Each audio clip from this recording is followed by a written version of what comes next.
Welcome to Talking Giants player profiles and projections. I'm your host, Bobby Skinner, here with my co-host, Justin Pennick. We're brought to you by Captain Morgan today. And today we're looking at Jermaine Eluemunor, the Giants' right tackle. Signed a 2-year, $14 million contract this offseason with the Giants, 29 years old, 6'4", 330 pounds. Was originally supposed to be the starting left guard, but now he's at his rightful home of right tackle since Evan Neal was on PUP to start training camp. And I'm sad at the fact that Evan Neal is just a backup now, and it's basically been given up on. But what I'm happy about is that Jermaine Eluemunor is not practicing at guard and is playing at his home of right tackle. And him playing at tackle, which is what I wanted from him, makes this such a great free agent signing, right? Like $7 million per year for this player is a steal. And it gives you so much more comfort if Andrew Thomas were to go down, if Evan Neal didn't work out, which it's looking like that's the case. This gives you a lot. This just changes the dynamic of the offensive line, and I'm surprised it only took $14 million over 2 years to get it done. Yeah, I think a lot of Giants fans left free agency being like, oh, well, John Runyon, the guard, and, he's going to be the second best offensive lineman behind Andrew Thomas, and a lot of fans were excited about Runyon coming in. Bobby, I think we left free agency thinking that this Jermaine Eluemunor, this tackle that we got from the Raiders, I think he's a better player than John Runyon, and he showed really good stuff. There's some numbers that back it up, but I think even the eye test backs it up too. That I think we're looking at, hopefully JMS, we want JMS to evolve, but as of right now, I think we are looking at the Giants' second best offensive lineman. And I am really glad that we are talking about this PPP, where he is the right tackle, where it gives him the best opportunity to flourish and be successful. Absolutely, and it gives the Giants a nice tackle duo as well, which they haven't had in a long time either. So he's played both left tackle and right tackle the last 2 seasons, starting every game. He even played one game at right guard. He's only played 10 snaps left guard in his entire career. So he's been a little bit of a do-it-all guy for the Raiders and Carmen Brasillo. Last year gave 6 sacks, 6 QB hits, 22 pressures, which aren't great numbers. He was 22nd of 47 offensive tackles in pass blocking efficiency.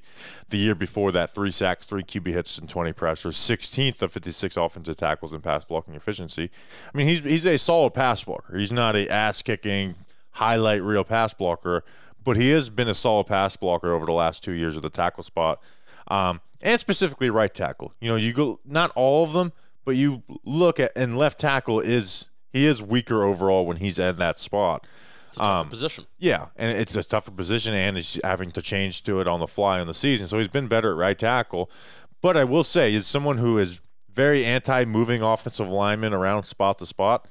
He is the one starter where if someone else got injured, and that player being Andrew Thomas, that I would move him from one spot to the other. I would put him at left tackle because I think you need someone that can at least have some trust in it on the blind side. Yeah, that's fair. That's 100% fair. He was 28th in true pass sets last year in pass blocking efficiency. The thing that I like, even though you look at 6 sacks, 6 QB hits, and PFF does this nice thing where the QB hits do not count as sacks, so he allowed 6 sacks plus 6 additional QB hits on the quarterback. But the nice thing is that he was 17th in pressures and 10th in hurries, despite allowing those 6 hits and 6 sacks. So, I think that tells me that maybe the disaster play and the bad plays can be bad. The bad plays can lead to bad results. But on a consistent basis, I don't think we're going to see that from Jermaine. And it was a little bit streaky for him, too, which, hey, that's not a good thing in a sense. We're not talking about a guy who's consistently bad. Looking at it. He gave up 2 sacks versus the Steelers, TJ Watt. Sure. 3 sacks versus the Chargers and Khalil Mack in week 3 and week 4. 1 other sack for the rest of the year, and that was the last week of the season. Awesome. Right? I remember talking about those splits. Yeah. So it's not like 1 sack. He gives up a sack every other game. I'm not going to be shocked if he allows sacks to good football players. Yeah, and only three sacks the year before. But let's just talk about the film-wise as a pass blocker. I think he absorbs power really well as a pass blocker. He's got a good base underneath him. He just brings that power. He doesn't move so well laterally, so sometimes that stutter inside-out move will get him. and that's what the good pass rushers are at, right? It's showing you inside and then jumping back outside, making it all fluid. And he had some stinkers of games. The one thing that I see consistently that can be a little aggravating with Jermaine Eluemunor is that there's just, and it's not because of like panic, right? When you see Evan Neal open up his hips and turn, it's because he's not trusting his athleticism around the corner. He's not trusting his speed. He doesn't feel like he can get there. With Eluemunor, he almost too much invites the I want to get you around the corner. And instead of trying to stonewall that guy and not let him get around the corner at 10 yards, he's just kind of willing to do that and open his hips and almost like try and toss the guy out of the club, which hey can work a lot of the times, but it will get you beat around the corner. But again, he's a solid pass blocker. It shows up on the film and the numbers. Yeah, I love his hands and feet. I think his feet are relatively quick. I mean, you said he doesn't move laterally well. Does that mean that you don't like his footwork? No, his footwork's fine. He doesn't have the fastest feet in the world. So what I'm talking about that is specifically one move, like I said, where a rusher's rushing upfield, he'll throw a little like inside jab at him. Right, and so he has good footwork to go protect that, but the best rushers are just so smooth, and you see Brian Burns do this sometimes, where you throw that inside jab and then you immediately go back to the outside, and so the tackles who don't have the greatest foot speed in the world, they got to protect the inside, and then they don't have the foot speed to protect the corner the same exact way that they would have before. So that's basically when I say the lateral movement, it's not so much when he's locked on a guy and moving side to side or bad footwork. It basically comes down to that one move where I saw him have issues with that. Yeah, but I think he gets out of his stance really well. Yeah, very, very well. I think he's a balanced football player. I do think it's going to be rare that we're going to see him in spots where he isn't in control of his body. Unlike we've seen Evan Neal the last couple of years where he just is very much not in control of his body and, falling over all the time and a lot. Yeah. So I think we have a player who, when he's going to get beat, it's because I legitimately think the other guy across from him is just flat out better than him, and I think that's fine. Having a right tackle that isn't a liability, I think that's what Eluemunor is going to bring to the table. So quick feet, balance, and I also like his hands. I think he has solid hand placement as well. Yeah, and in the run game, he's naturally power. Like he moves cats in the run game and can be an earth mover. And there's also a little bit of like nastiness to him, right? You go watch some of the Kayvon clips versus Jermaine Eluemunor, and he throws his ass. Right, he puts his ass on the ground. He's got good torque about him. He works combos really well. There's some clips I've put out there of him and Greg Van Roten working well together. Really, the only time I've seen like issues in the run game is when you have a wide alignment and you're out there trying to block at that wide edge. Is that guys will slip inside of him in space, right? And again, I think that kind of talks to about like my main issue with him in pass pro is like that little inside jab is because he's eager, he's aggressive. Now he doesn't go over his skis and get himself off balance, but he gets out to there and then guys can just kind of slip off of him, slip inside of him when he's in space. But Justin, it's always weird to talk good about the offensive line with the Giants because it's been bad for so long.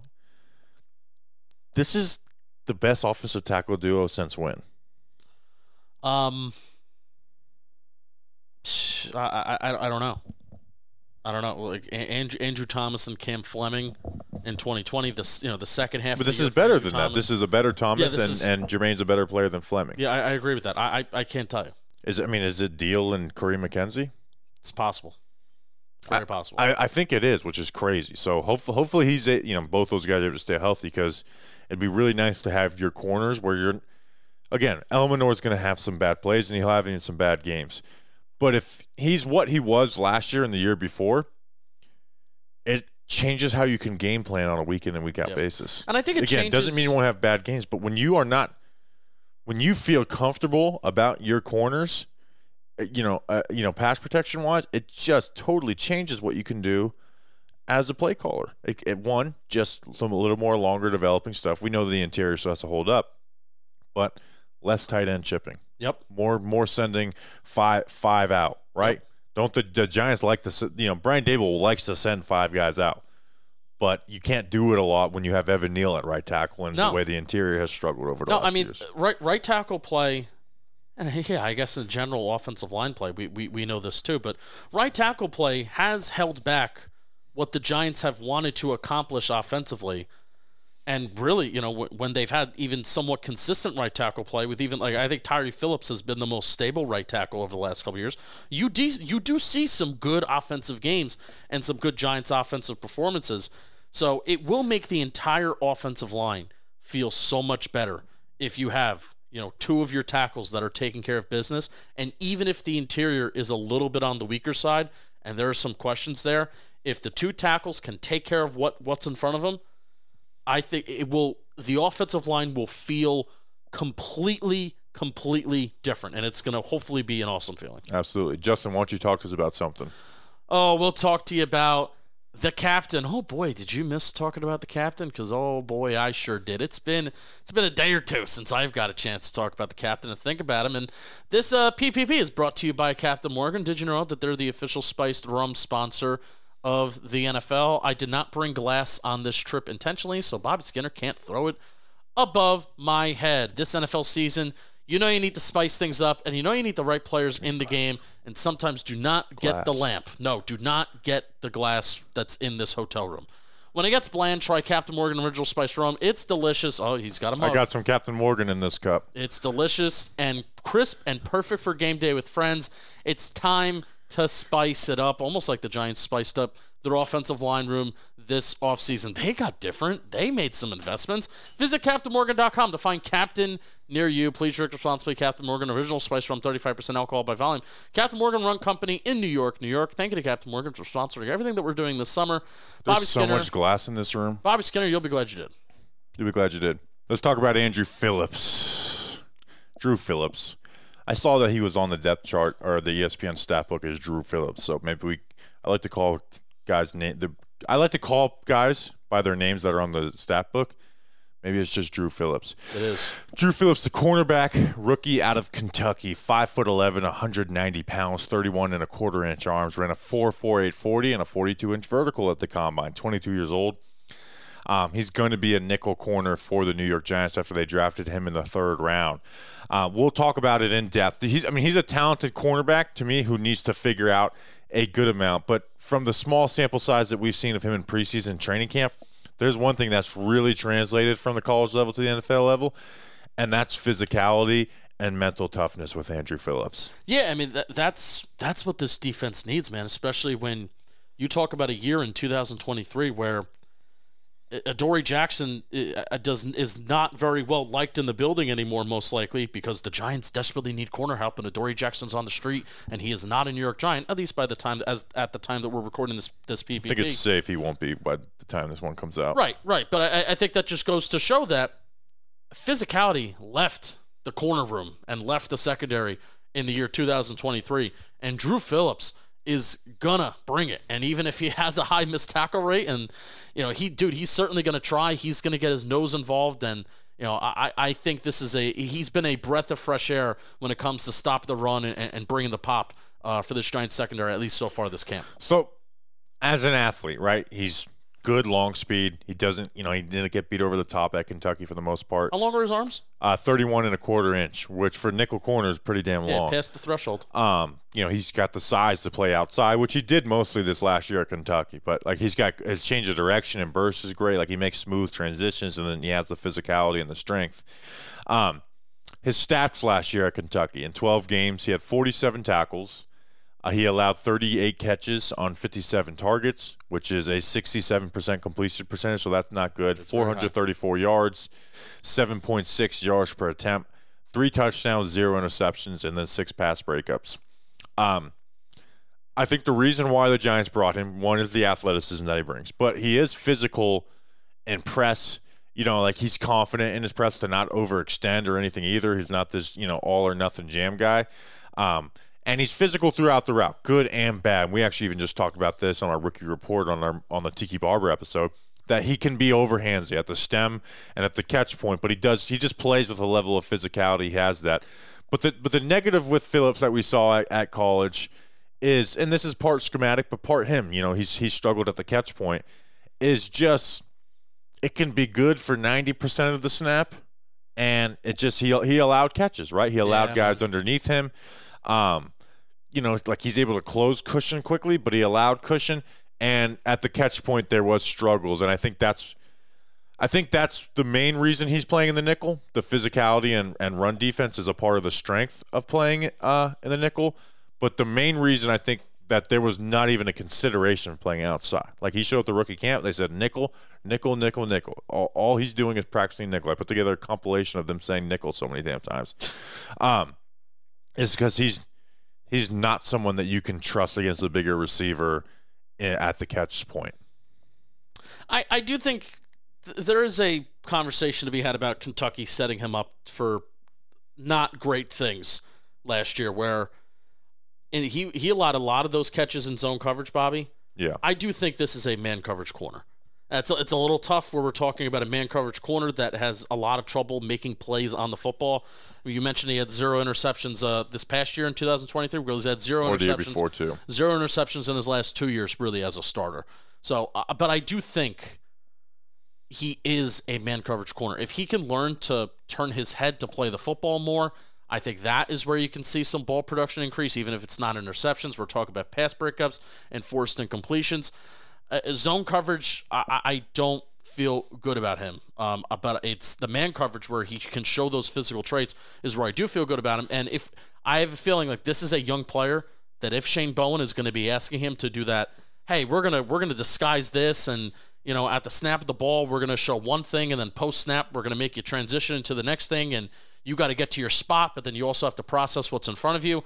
I think that's going to be like too much for this player. I think, especially as a rookie. I think we need to simplify things for Drew Phillips. Go be you, be a dog, be physical, and just do you. I hope that Drew Phillips is not a candidate to be like, all right, we're going to rotate into a cover 3 and all that. Which shit. we try to not talk about camp and in these PPPs, but kind of have to a little bit with the rookie.